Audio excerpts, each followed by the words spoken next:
जय हिंद, वंदे मातरम। दोस्तों, मैं रवि पांडे अपने YouTube channel study with Ravi sir में आप सभी का स्वागत करता हूं। Friends, today we are going to start statistics standard 11 Gujarat board English medium commerce related chapter number 1, collection of data. In this chapter we had seen about origin and growth of statistics in India, its definition, qualitative data and quantitative data, data's type like primary data, secondary data, differences between primary data and secondary data, method of collecting primary data. The first one direct inquiry method, second is indirect inquiry method, third is questionnaire method by post and by enumerators, and also seen the topic how to make an ideal questionnaire, that's characteristics, its advantage, its disadvantage, and how to make a good questionnaire, its performer and its specimen. After that we had seen sources of secondary data like published sources and unpublished sources. Friends, today we are going to discuss about precautions while using secondary data.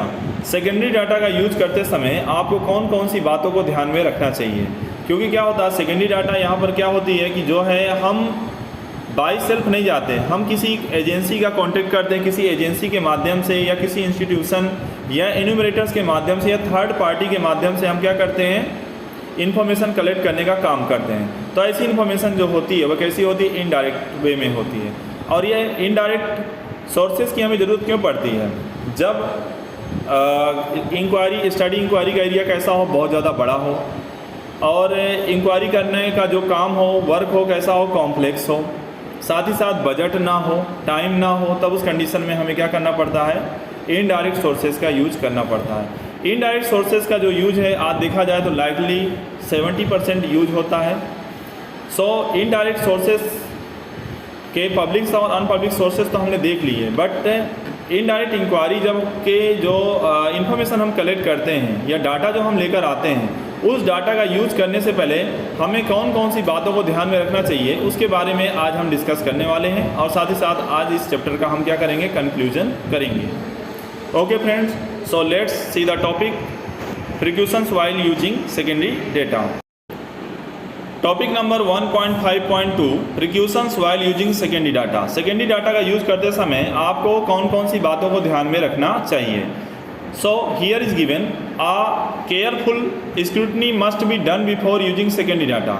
secondary data का use करते समय आपको बहुत ज़्यादा सतर्क होने की ज़रूरत है, बहुत ज़्यादा ध्यान रखने की ज़रूरत है। The reason is that such data may be erroneous or inadequate sample size or may not be suitable with the purpose of the inquiry. तो कई बार जो आप डाटा कलेक्ट करके लाते हो, जिसे हम सेकेंडरी डाटा कहते हैं, तो जहाँ से भी वो डाटा आप कलेक्ट करते हो उसका सैंपल साइज भी आपको देखना होता है।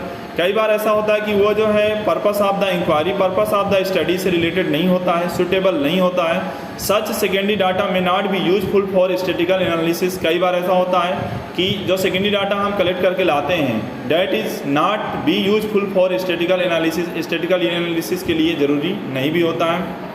Drawing conclusion and interfaces from the analysis, और उस एनालिसिस से हम जरूरी कंक्लूजन नहीं कर सकते हैं। Therefore before using such data, कोई भी डाटा यूज करने से पहले the following precautions should be taken.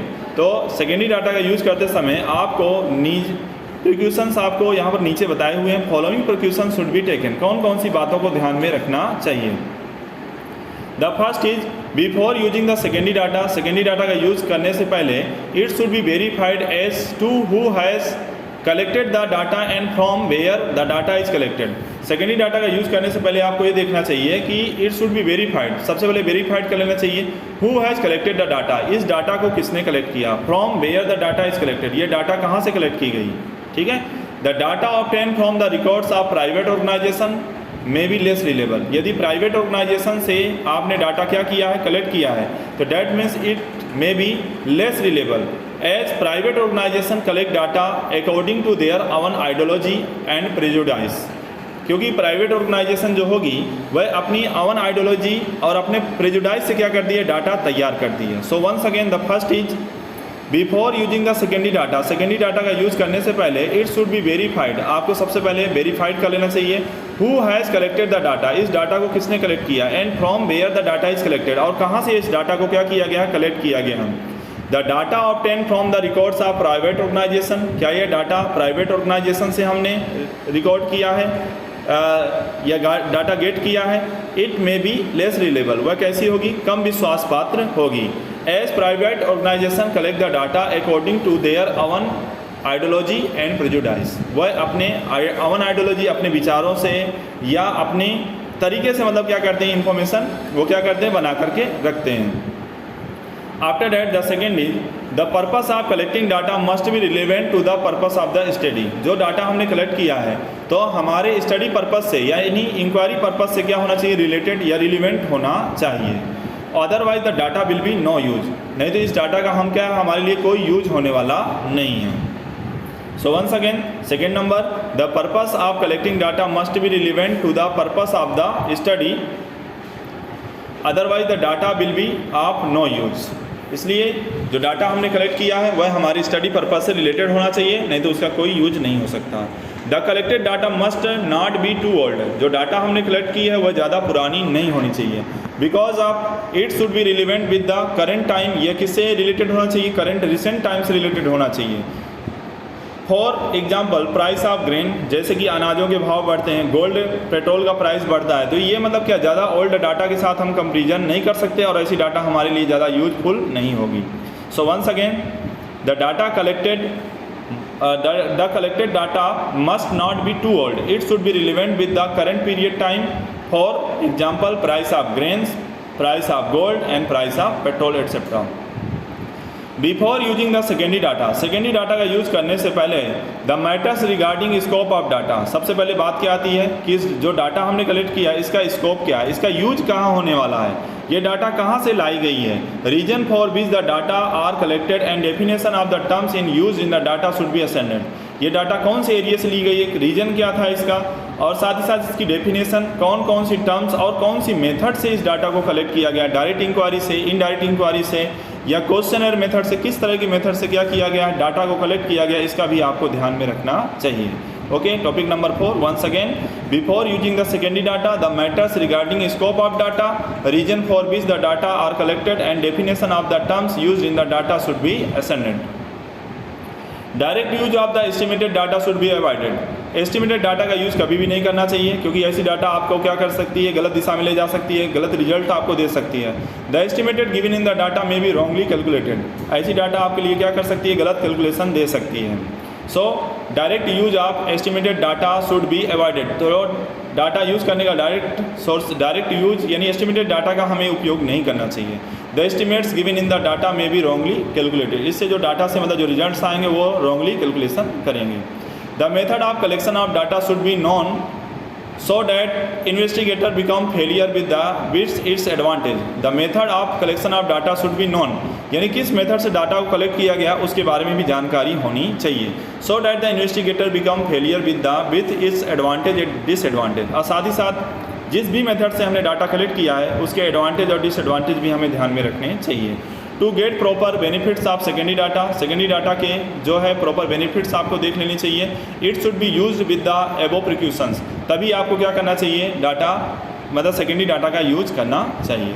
तो दोस्तों यहाँ पर हमारा टॉपिक जो है topic number 1.5.2 precautions while secondary data यहाँ पर कंप्लीट हो जाता है। समरी देख लेते हैं थोड़ा सा, जो है 4 से 5 पॉइंट आपको दिए हुए हैं।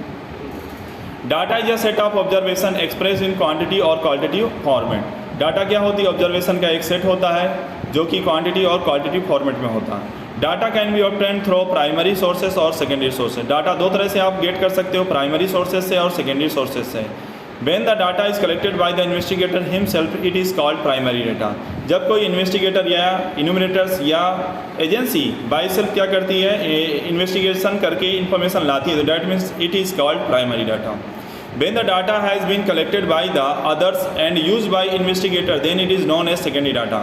और ऐसी डाटा जो कोई दूसरे लेकर आता है उसका यूज़ कोई और करता है, तो डैट मीन्स ऐसी डेटा जो होती है वह सेकेंडरी डेटा होती है।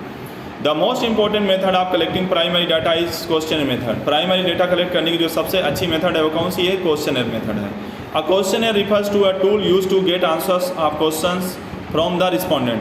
तो क्वेश्चनर मेथड जो है, क्वेश्चनर क्या है, रिस्पोंडेंट के लिए एक तरह से क्या, एक तरह का साधन है, जिससे मतलब क्या है, गेट आंसर्स ऑफ क्वेश्चन, जिससे मतलब क्या है, क्वेश्चंस के आंसर हम क्या कर सकते हैं, इजीली गेट कर सकते हैं। साथ ही साथ दोस्तों अभी यहाँ पर हम थोड़ा सा डिस्कस ये भी करेंगे कि किस टाइम कौन सी मेथड हमें यूज़ करनी चाहिए, उसके एस्पेक्ट्स के बारे में देख लेते हैं। There are 3 methods of collecting primary data discussed earlier. 3 method जो होती हैं जैसे कि हम जानते हैं, direct inquiry method, indirect inquiry method, साथ ही साथ क्वेश्चनर मेथड, परंतु इसके लिए कोई डिफाइंड रूल नहीं है। तो क्या आपको ध्यान में रखना चाहिए कि कौन सी मेथड कब का यूज करनी है। Spread of the area under inquiry, कि किस नए एरिया की आपको लिमिटेड एरिया है, लार्ज एरिया है, ये भी ध्यान में रखना चाहिए। The purpose of the inquiry, inquiry का पर्पस। द मॉनेटरी प्रोविजन, आपके पास बजट है कि नहीं है। द टाइम फ्रेम, आपके पास टाइम है कि नहीं है। पॉसिबिलिटी ऑफ गेटिंग एक्सपर्ट इन्यूमरेटर्स, आपके पास काम पर रखने के लिए लोग हैं, एक्सपर्ट हैं कि नहीं है। द स्टैंडर्ड ऑफ एक्यूरेसी, साथ ही साथ जो इन्फॉर्मेशन हमने गेट की है वो एक्यूरेट, रिलेबल है कि नहीं है, वो सब चीज़ें भी आपको ध्यान में रखनी चाहिए। सो फ्रेंड्स, आज का जो टॉपिक है हमारा यहाँ पर कंप्लीट होता है। Precautions while using secondary data, साथ ही साथ कौन सी मेथड कब यूज़ करनी चाहिए, इसके बारे में दोस्तों आज के लेक्चर में मैंने आपको डिस्कस किया। और साथ ही साथ आज जो है chapter number 1 standard 11 statistics English medium commerce से related, chapter number 1 collection of data से रिलेटेड जितने भी पॉइंट्स हैं आज हमने कंप्लीट कर लिए हैं। ये मेरा इस चैप्टर का लास्ट वीडियो था।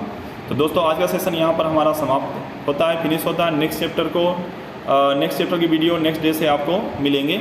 दोस्तों मेरे YouTube channel study with Ravi sir को लाइक, सब्सक्राइब और शेयर करना ना भूलें। सो दोस्तों यहाँ पर आज का सेशन हम कंप्लीट करते हैं। Take care, have a good day. जय हिंद, जय भारत।